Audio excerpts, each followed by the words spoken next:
Assalamualaikum warahmatullahi wabarakatuh. Perkenalkan, nama saya Teddy Pustranda dengan nomor NIM 2205 1214026 dari kelas Sistem Informasi A angkatan tahun 2022. Pada kesempatan kali ini, saya ingin mengenalkan pada kalian tentang jenis-jenis komputer. Pertama-tama, saya akan mengenalkan tentang sejarah memori pada komputer. Perkembangan mikrokomputer atau sering disebut dengan PC atau personal komputer yang sedemikian pesat tentunya tidak lepas dari kebutuhan manusia akan informasi yang harus dioleh oleh DC, serta tentu saja perkembangan teknologi, khususnya teknologi perangkat keras, perangkat lunak, serta fungsi atau algoritma yang digunakan dalam memproses informasi yang diolah tersebut masih terbatas. Dalam ingatan beberapa orang akan perayaan 20 tahun komputer yang jatuh pada bulan Agustus 2001 yang lalu, yang apabila kita cermati saat ini, kita berada pada masa di mana PC sudah berkembang sangat jauh dan kita tidak dapat dipisahkan dari kehidupan kita. Jika pada awalnya PC masih dianggap sebagai barang mahal, kini hampir semua orang sudah memiliki PC. Bisa dikatakan, orang yang tidak mengenal komputer akan dicap sebagai orang yang gagap akan teknologi jika pada saat itu PC yang diotaki oleh prosesor Intel 808 hanya mampu berjalan dengan kecepatan 477 MHz yang digunakan untuk menggerakkan program pengolah kata dalam pembuatan dan editing dokumen spreadsheet sederhana yang mengerjakan pekerjaan akuntansi maupun bisnis dan program database sederhana, serta sedikit program pendidikan dan game yang juga masih sangat sederhana. Kini sebuah PC yang diotaki oleh Intel Pentium 4 mampu berlari dengan kecepatan 2 GHz. Bahkan baru-baru ini Intel Corporation melalui ajang Intel Developer Forum-nya telah menunjukkan demo prosesor Intel berkecepatan 3,5 GHz merupakan suatu lompatan penemuan teknologi yang cukup fantastis. Namun, perkembangan kemampuan PC tidak selalu ditentukan oleh perkembangan prosesor semata.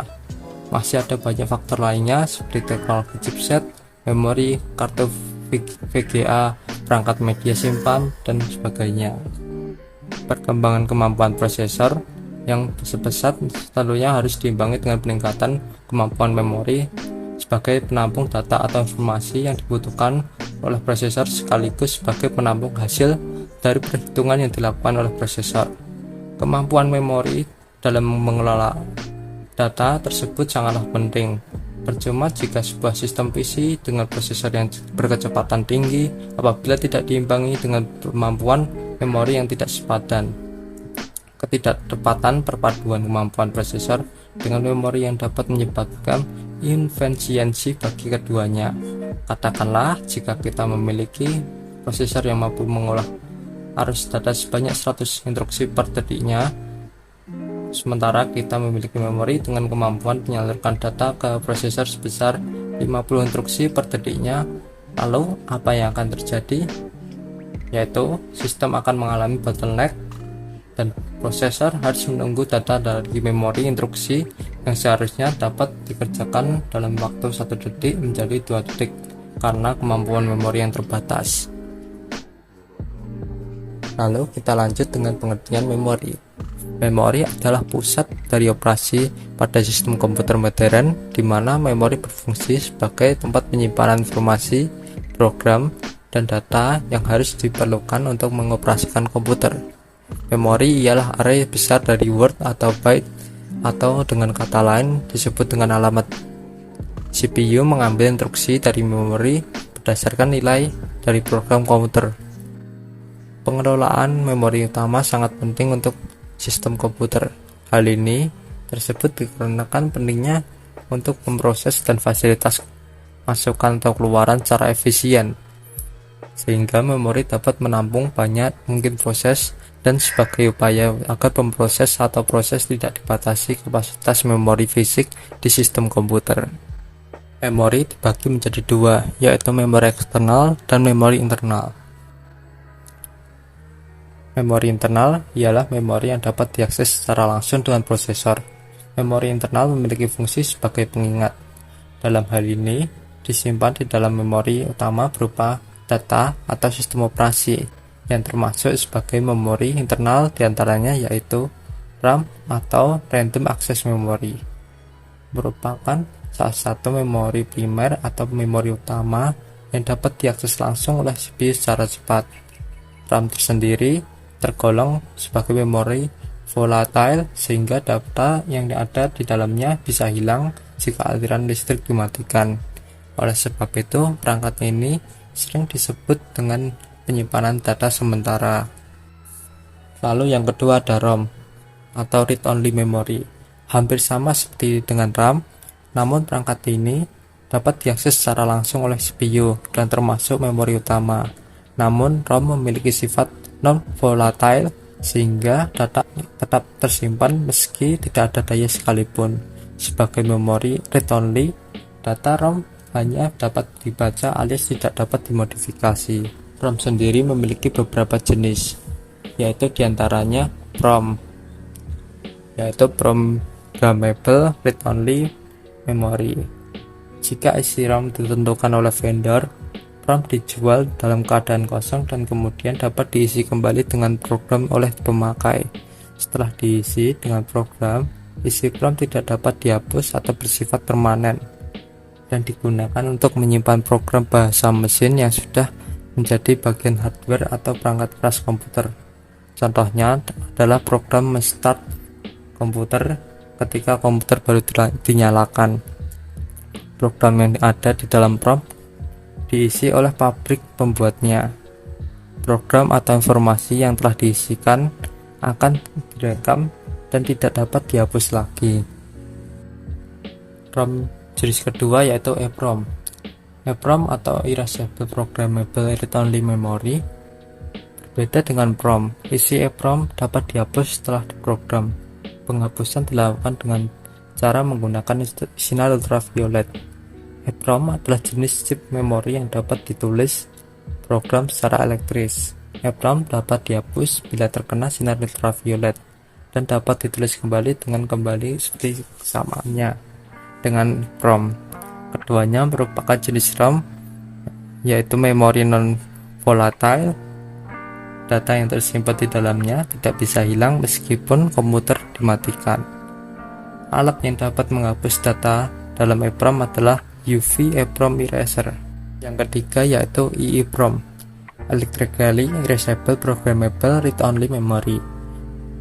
EEPROM dapat menyimpan secara permanen, tetapi isinya masih bisa dihapus secara elektris melalui program. Salah satu jenis EEPROM adalah flash memory yang biasa digunakan dalam kamera digital, konsol video game, dan chip BIOS. EEPROM dapat banyak digunakan dalam motherboard komputer dan beberapa perangkat elektronik lain sebagai penyimpan konfigurasi data dalam perangkat elektronik tersebut. Chip EEPROM umumnya digunakan untuk menyimpan data konfigurasi BIOS atau Basic Input Output System. Yang keempat ada EEPROM, Masked Read-Only Memory. Ialah jenis read-only memory tertua yang program dan datanya telah dikonfigurasi sebelumnya oleh pabrikan sirkuit terpadu pada saat manufaktur. Oleh karena itu, program atau instruksi yang disimpan dalam chip EEPROM tidak dapat diubah oleh pengguna. Yang kelima ada flash ROM. Flash ROM ialah chip memori penyimpan non-volatile yang dapat ditulis atau diprogram dalam unit kecil yang disebut blok atau sektor. Flash memory berisi data yang tidak dapat hilang ketika sumber listrik dimatikan. Flash RAM juga digunakan untuk mentransfer data atau komputer dan perangkat digital. Dan kita lanjut ke memori internal yang ketiga, yaitu ada DRAM, Dynamic Random Access Memory. DRAM ialah jenis RAM yang berkala harus disergakan oleh CPU agar dapat data yang terkandung di dalamnya tidak hilang. DRAM merupakan salah satu tipe RAM yang terdapat dalam PC. Yang keempat ada SDRAM, Synchronous Dynamic Random Access Memory. SDRAM ialah jenis RAM yang merupakan kelanjutan dari DRAM. namun telah disinkronisasi kembali oleh clock system dan memiliki kecepatan lebih tinggi daripada DRAM, cocok untuk sistem dengan bus yang memiliki kecepatan hingga 100 MHz. Yang kelima ada CMOS, Complementary Metal Oxide Semiconductor, adalah chip yang memerlukan daya listrik dari baterai. Chip ini berisi memori 64 bit yang isinya dapat diganti. Pada CMOS inilah berbagai pengaturan dasar komputer dilakukan, misalnya peranti yang digunakan untuk memuat sistem operasi dan termasuk pula tanggal dan jam sistem. Di IMM ada Dual Inline Module Memory. Di IMM atau DIMM ialah memori yang berkapasitas 168 pin. Kedua belah modul memori ini aktif. Setiap pembukaannya memiliki 84 pin, berbeda dengan SIM atau CMMM yang hanya berisi sebelah modul saja. Yang ketujuh ada Cache Memory, merupakan memori yang memiliki ukuran kecil dan lebih mahal yang dapat ditemui diantaranya memori utama dan CPU. Sebagai memori sementara, kinerja cache sangat tinggi, bahkan lebih cepat daripada memori utama. Data yang disimpan pada cache adalah seluruh instruksi data yang sering digunakan oleh CPU perangkat komputer. Karena lokasinya dekat dengan chip CPU, cache memory juga sering disebut memori CPU. Lalu kita lanjutkan mengenai memori eksternal. Memori eksternal ialah memori tambahan yang berfungsi untuk menyimpan data atau sistem operasi seperti hard disk, flop disk, dan lainnya. Memori ini memiliki dua tujuan utama, yaitu untuk menyimpan permanen, untuk membantu fungsi RAM, dan menyimpan dapatkan memori murah berkapasitas tinggi untuk jangka panjang. Contoh memori eksternal yang pertama yaitu hard disk. Hard disk merupakan memori non-volatile yang mampu menyimpan data secara permanen meski tidak ada aliran listrik. Memori ini biasanya ditempatkan di motherboard yang diambil dan menyimpan data dengan satu atau lebih piringan serta dilindungi oleh casing yang tertutup udara. Dengan kapasitas yang bervariasi, hard disk dapat dimanfaatkan untuk menyimpan video, musik, dokumen, sistem operasi, dan jenis data lainnya. Yang kedua ada floppy disk. Floppy disk merupakan perangkat keras yang berfungsi sebagai alat pembaca dan penyimpan data dari disket. Alat ini pada dasarnya digunakan untuk membaca disket serta tempat menulis dan menyimpan data serta menjalankan sistem operasi dan aplikasi. Seiring perkembangan zaman, floppy disk telah bergeser dan orang-orang lebih memilih ke teknologi yang lebih maju. Yang ketiga ada CD atau compact disc. Compact disc merupakan penyimpanan fisik optik yang digunakan untuk menyimpan berbagai jenis data seperti audio, video, file, sistem operasi, backup, dan informasi yang berguna untuk komputer. Ada 3 jenis CD yang digunakan saat ini, yaitu CD-ROM atau compact disc. Read-only memory digunakan untuk menyimpan disk, menyimpan file untuk distribusi massal seperti CD audio, perangkat lunak, dan permainan komputer. Pada saat pembuatan, pengguna hanya dapat membaca data, teks, musik, video dari disk, tetapi mereka tidak dapat mengubah atau melakukan burn CD. Lalu, jenis CD-ROM ke CD kedua yaitu CDR atau compact disc recordable.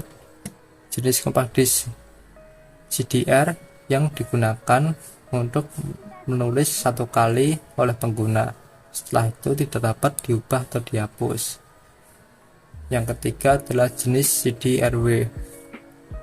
CD-RW atau compact disc rewritable, ini adalah disk CD yang dapat ditulis ulang, sering digunakan untuk menulis atau menghapus data yang disimpan. Lalu kembali ke memori eksternal yang keempat, yaitu ada DVD. DVD atau digital video display merupakan perangkat penyimpanan cakram optik yang memiliki ukuran yang sama seperti CD, tapi penyimpanan jumlah data lebih besar daripada compact disk atau CD. DVD drive juga dibagi menjadi 3 seperti CD, yaitu CD-ROM atau CD read only memory, lalu ada CD-R atau DVD decodable, yang ketiga ada DVD-RW atau DVD rewritable atau erasable. Lalu member eksternal yang kelima adalah Blu-ray. Blu-ray adalah perangkat penyimpanan cakram optik yang digunakan untuk menyimpan sejumlah besar data atau rekaman video definisi tinggi dan memutar file media lainnya. Untuk membaca data yang tersimpan dari Blu-ray disc dapat menggunakan teknologi laser.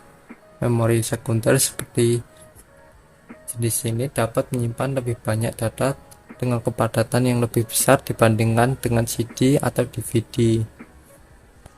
Lalu member eksternal yang keenam ada pendrive. Pendrive adalah perangkat portable yang digunakan untuk menyimpan data secara permanen. Perangkat penyimpanan ini juga dapat dikenal dengan USB flash drive. Biasanya digunakan untuk menyimpan dan mentransfer data yang terhubung di komputer menggunakan port USB. Pendrive tidak memiliki bagian yang dapat dipindahkan untuk menyimpan data. Ia menggunakan chip sirkuit terpadu yang menyimpan data. Hal ini memungkinkan pengguna untuk menyimpan dan mentransfer data seperti audio, video, gambar, file, dan lain-lain dari satu komputer ke USB pendrive ke komputer yang lain. Kapasitas penyimpanan pendrive dari 64 MB hingga 128 GB atau bahkan lebih. Memori dibagi menjadi 2 jenis, yaitu yang pertama memori berjenis primer. Memori primer ialah jenis memori yang digunakan untuk menyimpan data ketika prosesor menggunakan program secara aktif. Dengan kata lain, memori jenis memori ini merupakan memori utama sistem operasi yang berinteraksi langsung dengan CPU, cache, dan auxiliary. Lalu, sedangkan memori sekunder merupakan media ruang penyimpanan permanen yang digunakan untuk menyimpan data. Jenis memori ini dikenal dengan sebutan memori eksternal karena tidak dapat diakses secara langsung oleh CPU.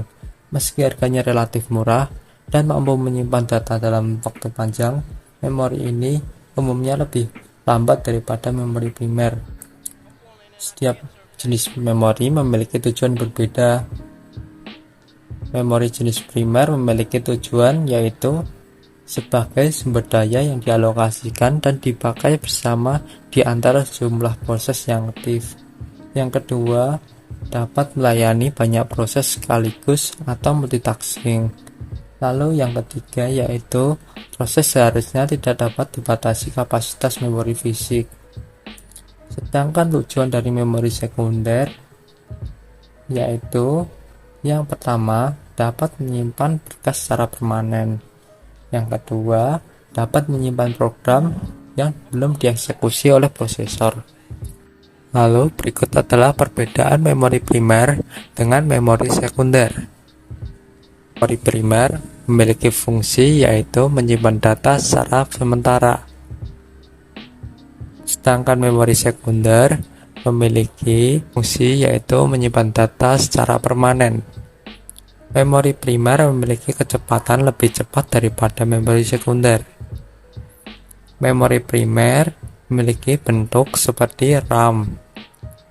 Sedangkan memori sekunder yaitu bentuknya seperti hard disk, SSD, CD, atau DVD, memory card, dan flash drive. Lalu sifat yang dimiliki oleh memori primer yaitu volatile, atau data akan hilang jika listrik mati. Lalu sedangkan memori sekunder yaitu non volatile, atau data akan tetap tersimpan walaupun tidak ada daya atau listrik mati. Sekian materi yang telah saya sampaikan tentang jenis-jenis memori komputer. Semoga penjelasan yang telah saya sampaikan dapat bermanfaat bagi kalian. Bila dalam penjelasan saya ada kekurangan dan kesalahan, saya mohon maaf. Terima kasih telah menonton. Saya Dana Asal Bagustranto undur diri. Sampai jumpa kembali.